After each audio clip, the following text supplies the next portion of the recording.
ඉතින් හැම කෙනෙකුටම ආයිබෝන් අද කියලා දෙන්නේ ඔයා watch time 4000 නැත්නම් පැය 4000ක් ඔයාගේ YouTube channel එකට ඔයා අලුතෙන් ගත්තද නෑ ඒක නෙවෙයි වැදගත් වෙන්නේ ඔයා watch time සල්ලි වලටද ගත්තේ ඔන්න ඔතනයි ප්‍රශ්නේ තියෙන්නේ ඔයා watch time සල්ලි වලට ගන්න හිතන් ඉන්නවනම් නැත්නම් ඔයා watch time පැය 4000 සල්ලි වලට හදාගන්නපු කෙනෙක් නම් නැත්නම් subscribe 1000 ඔයා සල්ලි වලට හදාගන්නපු කෙනෙක් නම් මේ වීඩියෝ එක ඔයා බලන්න ඕන වීඩියෝ එකක්.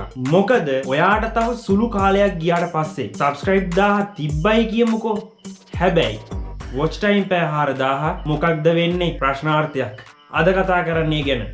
එන්න එහෙනම් වීඩියෝ එකට මාත් එක්ක යන්න. ඔයා watch time ප්‍රමාණය පැය 4000 සල්ලි දීලා ඕනතරම් ඇඩ් දැකලා ඇති Facebook එකේ YouTube වල ඕනතරම් social media වල ගන්න පුළුවන් විදිය. ඔයාගේ හොඳම යාළුවෙක් කියන්න උනත් ඇති. අද කතා කරන්නේ ඒ ගැන. මම ඔයාලට මේක පැහැදිලි කරලා දෙන්නම්. ඔයා YouTube එකට වීඩියෝ එකක් දැම්මට පස්සේ ඔයා දාලා තියෙන්නේ YouTube පිළිබඳව උගන්වන හැටි.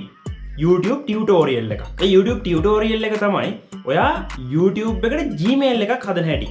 මමත් දාලා තියෙන වගේ වීඩියෝ එකක් ඔයාලට බලන්න පුළුවන්. කවුරු හරි කොහේ හරි මොනියම් හෝ වෙලාවක YouTube එකට ඇවිල්ලා how to Gmail create කියලා ඉවර වෙලා YouTube එකේ search කරනවා. එතකොට ඒ search කරන එක එයාගේ account එකේ save වෙනවා. ඔයා වීඩියෝ එකක් දැම්මට පස්සේ YouTube එකෙන් කරන්නේ ඒ වගේ කට්ටිය ඒ කියන්නේ මේ ඊයේ පෙරේද search කරපු කට්ටිය ඉන්නවනේ. ඔයාගේ වීඩියෝ එක හදලා තියෙන සිංහලෙන් මීට දින කිහිපයකට ඉස්සෙල්ලා ඒ වගේ search කරපු කට්ටිය ඉන්නවා. එතකොට ඔයාගේ වීඩියෝ එකේ keyword වලට හෝ tag වලට ඒ rank එක ඔයාට හම්බ වෙනවා. ඒ කියලා කියන්නේ මෙන්න මෙහෙමයි. ඔයාගේ YouTube වීඩියෝ එක හදලා තියෙන්නේ Gmail එකක් create කරන්න හැටි. ඊට පස්සේ මොකද්ද කරන්නේ YouTube එකෙන් අන්නේ වීඩියෝ එක අරයට පෙන්වන්න සලස්වනවා. ඊට පස්සේ මොකද්ද අපි හිතමු මේ වගේ 10000කට හෝ 1000කට ඒ වගේ වීඩියෝ එක share කරනවා. ඒ share කරාට පස්සේ ඒගොල්ලන් click through rate ඒ කියන්නේ වීඩියෝ එක click කරලා බලන ප්‍රමාණය කියලා ඔයාලගේ YouTube channel එකේ පෙන්눔 කිරීමක් කරනවා. ඉතින් ඒක පස්සේ කියලා දෙන්නම්කෝ. ඉතින් කොහොම හරි මේ වීඩියෝ එක යාලට share කරාට පස්සේ එයාලා මොකද කරන්නේ ඔයාගේ වීඩියෝ එක ක්ලික් කරලා බලනවා. ක්ලික් කරලා බලන එකට තමයි කියන්නේ අපි වීඩියෝ එකක් share කරනවා YouTube එක විසින් automatically වීඩියෝ එකක් share කරනවා ඒ වීඩියෝ එක එයායි බලනවා. ඊට පස්සේ ඔයාට watch time පැය ගාණක් වැටෙනවා. තප්පර ගණන් විනාඩි ගණන් මිනිත්තු ගණන් එක්ක අහුවෙලා ඒ පැය ගාණ වැටෙනවා. එතකොට එයාලා subscribe කරන්න පුළුවන්, like කරන්න පුළුවන්, comment කරන්න පුළුවන්, චුට්ටක් බලලා නවත්තලා ඉස්සරහක් බලන්න පුළුවන්. ඉතින් ඔන්න ඔය විදියට ඔයාට watch time පැය ප්‍රමාණය හම්බු වෙනවා. ඉස්සරහක් ඔයාගේ වීඩියෝ එක ආවට පස්සේ ඒ වීඩියෝ එක YouTube එකෙන් එක සැරයක් ඔයාගේ වීඩියෝ එක බලලානේ. ඒක නිසා ඒ වීඩියෝ එකත් එයාට share කරලා බලනවා. මේ වීඩියෝ එකත් මෙයා බලයිද කියලා. ඉතින් ඔන්න ඔය විදියට තමයි ඔයාගේ watch time පැය 4000 නැත්තම් ඔයාලගේ වීඩියෝ share වෙන්නේ. ඔන්න දැන් ඔයාලට එන ප්‍රශ්නේ. ඔයා මේ watch time වල පැය 4000 සල්ලි වලට නම් ගත්තේ. මෙන්න ඔයාලට වෙන ප්‍රශ්නේ. ඒක ලංකාවේ ඔඩියන්ස් එකකටද පිටරට ඔඩියන්ස් එකකටද ඔයාගේ පැය 4000 වදින්නේ කියලා ඔයා දන්නවද? ඔයාගේ channel එක හදලා තියෙන්නේ tech channel එකක් නම්. ඔයාගේ channel එකේ වීඩියෝ එක පැය 4000 බලන අය අපි දන්නේ cooking channel වලට සම්බන්ධ අයද කියලා. ඉතින් ඒගොල්ලන්ට tech channel එකක වීඩියෝ ගියට වැඩක් තියෙනවද?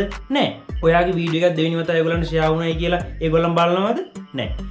ඉතින් ඔන්න කතන්දරේ. ඔන්න ප්‍රශ්නේ පටන් ගන්න දැන්. යාළුවනේ YouTube එක හරහා යම්කිසි මොනියම් හෝ site එකක් කරා ඔයාගේ පැය 4000 කවුරු හරි හෝ සල්ලි වලට හදලා දුන්නයි කියලා හිතන්නකෝ. එතකොට ඒ පැය 4000ට සම්බන්ධ වෙච්ච YouTube ප්‍රමාණයක් තියෙනවා. YouTube account ප්‍රමාණයක් තියෙනවා. නැත්නම් අපි සාමාන්‍යයෙන් ගමු YouTube app ප්‍රමාණයක් තියෙනවා. ඔයා දෙවෙනියට වීඩියෝ එකක් දැම්මට පස්සේ ඒ වීඩියෝ එක අර 4000ක් දෙනාට එක්කෝ ඔයාගේ ඔය පැය හදන්න සම්බන්ධ වෙච්ච අයට YouTube එකෙන් share කරනවා. ඒක ලංකාවේ ඔඩියන්ස් එකක් නොවුනොත් ඔයාගේ වීඩියෝ එක තියෙන සිංහලෙන් නම් කිසිම කෙනෙක් බලයිද? ඇත්තටම නෑ. එතකොට මොකද්ද YouTube එකෙන් සජෙස්ට් කරනවා මේ වීඩියෝ එක මෙයාලට share කරලා වැඩක් නෑ. මේ වීඩියෝ වලට watch time දැම්මේ කවුද කියලා එයාලා search කරනවා. මොකද එයාලා දැනට AI ටෙක්නොලොජි එකත් එක්ක සම්බන්ධ වෙලා ඉවරයි. එතකොට එයාලා බලනවා දෙවෙනි වීඩියෝ එක share කරනවා, තුන්වෙනි වීඩියෝ එක share කරනවා, හතරවෙනි වීඩියෝ share කරනවා. ප්‍රතිඵලයක් නෑ. ඒකට හේතුව මම කියන්නම්. ඔයාගේ එක වීඩියෝ එකක් හෝ වීඩියෝ 3-4ක් දාපු ගමන් එක සැරේට ලොකුවට මෙහෙම රීච් වෙනවා. views පැය ගාණක් ඇතුළත විනාඩි ගාණක් ඇතුළත 10000ක් ලක්ෂයක් පනින්න පුළුවන්. ඉතින් එහෙම වුණාට පස්සේ ඔයාගේ දෙවෙනි වීඩියෝ එක අඩු ගානේ 50000ක් අච්චන්න ඉපාය. පළවෙනි වීඩියෝ එක ලක්ෂයක් ගිහිල්ලා නම් තුන්වෙනි වීඩියෝ එක අඩු ගානේ 25000ක් අච්චන්න ඉපාය. ඒ කියන්නේ ඔයා ප්‍රයිවට් බූස්ට් කරන්න නැතුව වීඩියෝ එකක් දැම්මට පස්සේ බූස්ට් කරන්න නැතුව ඔයා වීඩියෝ එකක් දැම්මට පස්සේ views 10ක් යන්නෙත් නැහැ 15ක් යන්නෙත් නැහැ. YouTube එක බලනවා මොකක්ද මේ ප්‍රශ්නේ මේකට කියලා. ඊට පස්සේ මොකද්ද කරන්නේ? ඔයාලා watch time හදාගන්නපු site මොනවද කියලා බලනවා. watch time හදාගත්තු system එක AdSense හරහානේ අපිට share කරන්න පුළුවන්කම තියෙන්නේ. ඒ site ඒගොල්ලන් search කරනවා. ඔයාගේ වීඩියෝ එක දුවපු site මොනවද කියලා. ඒකට හේතුව මම කියන්නම්. අපි Facebook එක හරහා වීඩියෝ share කරාද? අපි WhatsApp එක හරහා වීඩියෝ share කරාද? එක වෙනම site එකක් හරහා වීඩියෝ share කරලා කවුරු හරි බැලුවොත් ඒක ඔයාගේ YouTube එකේ මෙන්න මේ site එක හරහා ගිහිල්ලා මෙන්න මෙච්චරක් 100 ප්‍රමාණයක් මේ වීඩියෝ එක බලලයි කියලා පෙන්නනවා. ඉතින් ඒක නිසා site එක කරා ඔයාගේ වීඩියෝ වල watch time ප්‍රමාණය හදලා නම් යාළුවනේ මතක තියාගන්න කවදක හරි ඒ watch time ප්‍රමාණය නැති වෙනවාම තමයි. එතකොට ඔයාගේ channel එක ඉහළ තැනකට ඇවිල්ලා තියෙන්න පුළුවන්. හැබැයි මතක තියාගන්න ඔයා මුදල් උපයන ඒවා watch time ප්‍රමාණය ඒ සීලම දෙයක් නැති වෙනවා. ඒ නැති වෙන්නේ නිකන් නෙවෙයි. අයිස්සරයක් වඩ watch time ප්‍රමාණය හදාගන්න ඒගොල්ලන් වර්නින් එකක් එවලා. දෙවෙනි කාරණේ ඔයා මුදල් උපයන channel එකක් ඒ තත්ත්වයට පත් කරලා තියෙනවනම් ඒ කාලේට මුදල් උපයනමින් නම් ඉන්නේ. මුදල් ඉස්සරහට earn කරන ගමන් නම් ඉන්නේ. මතක තියාගන්න ඒකත් නවතිනවා. ඉතින් channel එක නැති වෙන්න පුළුවන්. channel එකට upload කරන්න බැරි වීඩියෝ ප්‍රශ්න එන්න පුළුවන්. ලොකු අවුල් ටිකක් එන්න පුළුවන්. ඔයා channel එක පොඩි කාලේ ඉඳන් create කරගෙන එනවනම් ওই ප්‍රශ්න නැහැ. ඉතින් හදිස්සි වෙන්න එපා channel එකක් create කරනකොට. මොකද ඔයාට audience එක ගන්න අපි සිංහලෙන් නම් වැඩ කරන්නේ අපි tech channel එකක් නම් කරන්නේ පිටරට audience එකක් අපිට වැඩක් නැහැ. මොකද ලංකාවේ audience එකකට නම් ඔය හදන්නේ. මොකද පිටරට audience එකට කොච්චර වීඩියෝ share කරත් අපිට වැඩක් නැහැ. මොකද ඔයාට ඕන කරන්නේ ලංකාවේ audience එක නිසා. ඉතින් පොඩ create කරගෙන එන්න. ඕන තරම් කට්ටිය කියනවා අපි මෙච්චර මුදලක් දීලා වීඩියෝ එකක් කරලා දෙන්නම් මෙච්චර watch time ප්‍රමාණයක් මේකට අරන් දෙන්නම් කියලා. කවදාවත් ඒක කරන්න යන්න එපා. අපිට කිසිම හේතුවක් අපිට කිසිම දෙයක් මිනිස්සුන්ගේ ඇඟේ බලෙන් ගහලා පෙන්වන්න බෑ.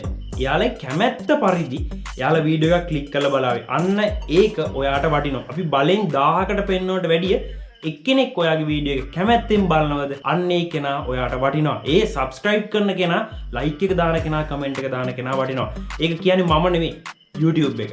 ඉතින් මතක තියාගන්න ඕනේ ප්‍රශ්න එන්න පුළුවන්. ඔයාට watch time පැය 4000 සල්ලි වලට ගන්නවා නම් subscribe ප්‍රමාණෙත් එහෙමයි. පිටරට කෙනෙකුට English තියෙන භාෂාව චීන ජපාන් ඉන්න කෙනෙකුට අපිට සිංහල වීඩියෝ එකක් කරන channel එකක යවල වැඩක් නැහැ. ඒ වගේ subscribe කෙනෙක් අපිට වැඩක් නැහැ. හැබැයි සිංහල කෙනෙක් ඔයාලා subscribe කෙනෙක් ඉන්නවද? tech වලට ආස කරන කෙනෙක් ඔයා tech channel එකක් නම් කරන්නේ. ඒකට ආස කෙනෙක් ඉන්නවද? අන්න එයා ඔයාට වටින මොකද ඔයා වීඩියෝ එකක් දාපු ගමන් එයා බලනවා. හැබැයි ඔයා වීඩියෝ 100ක් දැම්මත් පිටරට audience එකක් ඉන්නවා නම් ඔයා සිංහලෙන් නම් වීඩියෝ කරන්න බලයිද? බැලුවට වැඩක් නැහැ. ඒගොල්ලන්ට subscribe කරලත් වැඩක් නැහැ. ඔය subscribe 1000 මතක තියාගන්න සල්ලි වලට දෙන කතන්දරය ඇතුලේ ඔන්න ඕක තියෙනවා. ඔයාලා කල්පනා කරලා බලන්න. channel එකක් කරන්න මහන්සි වෙලා කරන්නේ ඒ channel එක කිසිම වෙලාවක නැති කරගන්න එපා. YouTube කරන group වලට මේ වීඩියෝ share කරන්න. YouTube කරන යාළුවන්ට මේ වීඩියෝ share කරන්න. ඔයාගේ හොඳම යාළුවෝ YouTube කරන කෙනෙක් ඉන්නවා නම් එයාටත් මේ වීඩියෝ එක share කරන්න අමතක කරන්න එපා. මේ වගේ දැනුම තියෙන YouTube පිළිබඳව වීඩියෝ දවස් 2කට සැරයක් වලට මම අනිවාර්යෙන් ගේනවා. අනිවාර්යෙන් පහළ තියෙන රතු පාට subscribe button එක click කරලා අපිත් එක්ක දිගටම ඉන්න. ඔයාට ඉදිරියට ඔයා නොදන්න දෙයක් YouTube වල තියෙනවා අනිවාර්යෙන් පල්ලෙන් comment එකක් දාන්න. ඒකට මගේ තියෙන experience එකත් එක්ක ඔයාට මම වීඩියෝ එකක් ගේනවා අනිවාර්යෙන්ම. එහෙනම් වීඩියෝ එක හොඳට like එකක් දාමු. අපි තවත් එහෙනම් මේ වගේ YouTube පිළිබඳව tech තොරතුරකින් ආයෙ හම්බ වෙමු. එහෙනම් ඔබ සියලු දෙනාටම අයබෝවන්. YouTube සීනිය සැබෑ වේවා කියලා ඔයාලට ප්‍රාර්ථනා කරනවා.